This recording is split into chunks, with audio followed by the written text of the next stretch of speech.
Well, let's now take a story from Lagos, where we have an update to the story of why crowds from Oworonshoki protested the sudden destruction of buildings in their community on the Third Mainland Bridge. In a new statement, the Lagos State Commissioner for Information and Strategy, Gbenga Omotosho, revealed that the Lagos State government engaged with residents of Oworonshoki multiple times over the past 3 years, providing ample notice for them to regularize their building papers before the homes were ultimately demolished.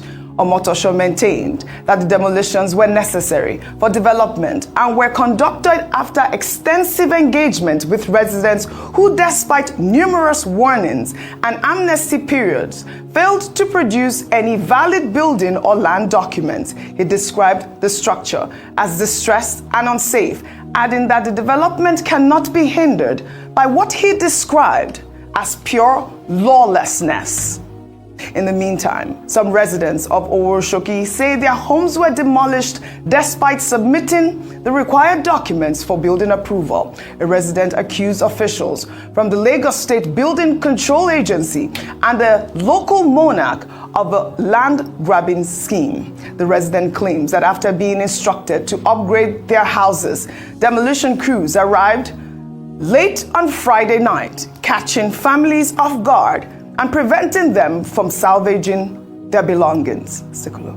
It was on that Friday, on the 6th. I wasn't putting on anything. I was just shouting my son's name. Before I came out, they have already at the fourth house there. We were inside in the midnight. I didn't believe it though. I don't know what to do. I was stranded. It was my son that gingered me that, Mommy, I can park. We couldn't park anything before we knew it. My son wanted to park the plumbing materials.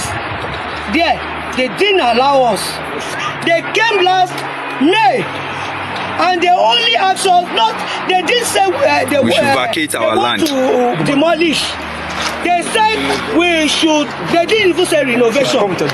He said we should come with our document, that we should come and file for building approval. Not that they want to demolish. Wow, this was quite hard to listen to. You know, also in that statement that the Commissioner of Information, Gbenga Omotosho, refuted claims that the government's slow bureaucracy was to blame, stating that the approval process has been streamlined to under 10 days for those with complete land documents. So we're hearing different, interpretations of what really transpired with these Oworonshoki residents. But that same woman, she, made a lot of accusations. She accused the Lagos State government officials. She also accused a monarch. And I'd like to play that soundbite, if we can, of this lady publicly accusing a monarch of land grabbing. Let's take a look. So someone advised us that we should go to head of Labska. Abdul Gani Oki or something. Bolan Oki. So we now went there. We went to his office. He said he's not aware.